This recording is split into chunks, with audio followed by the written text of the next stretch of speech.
Ça va être très simple aujourd'hui. On va tester le nouveau bateau amorceur de chez Pacific Pêche parce qu'on avait acheté l'ancien et là ils en ont sorti un nouveau qui est en promotion aujourd'hui à 90 balles. Donc on va regarder un peu les différences qu'il y avait par rapport à l'ancien. La première différence qu'on voit, c'est les systèmes d'ouverture de bac. Là on a un vrai système d'ouverture de bac qui va être beaucoup plus résistant que l'ancien. On a une belle poignée qui permet de le porter beaucoup plus facilement. Ça c'est vraiment nice. Et là, on a la batterie qui est là et on a la possibilité de mettre deux batteries à l'intérieur. C'est-à-dire qu'en termes d'autonomie, on peut doubler l'autonomie du bateau. Donc maintenant, on va tester ça sur l'eau directement, voir ce qui se passe.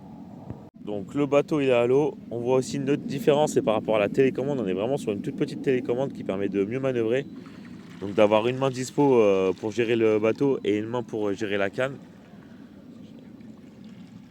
Voilà, le bateau. Bon, après, c'est un bateau pour étang. Encore une fois, c'est un bateau qui permet à des gens qui font peu de sessions de pouvoir avoir un bateau amorceur sans forcément avoir un coût exorbitant. Mais ça a l'air de faire le taf, hein.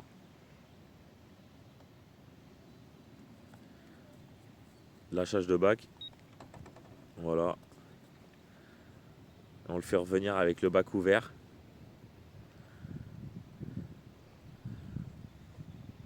Ouais, mais ça a l'air très bien tout ça. Ça annonce de bonnes sessions avec lui, hein. Dites-nous en commentaire si vous l'avez acheté, si vous l'avez déjà utilisé, si vous connaissez déjà le produit. Alors, je suis pressé de voir ceux qui l'utilisent, s'il y a des tips à savoir dessus. Et puis voilà. Allez, à plus.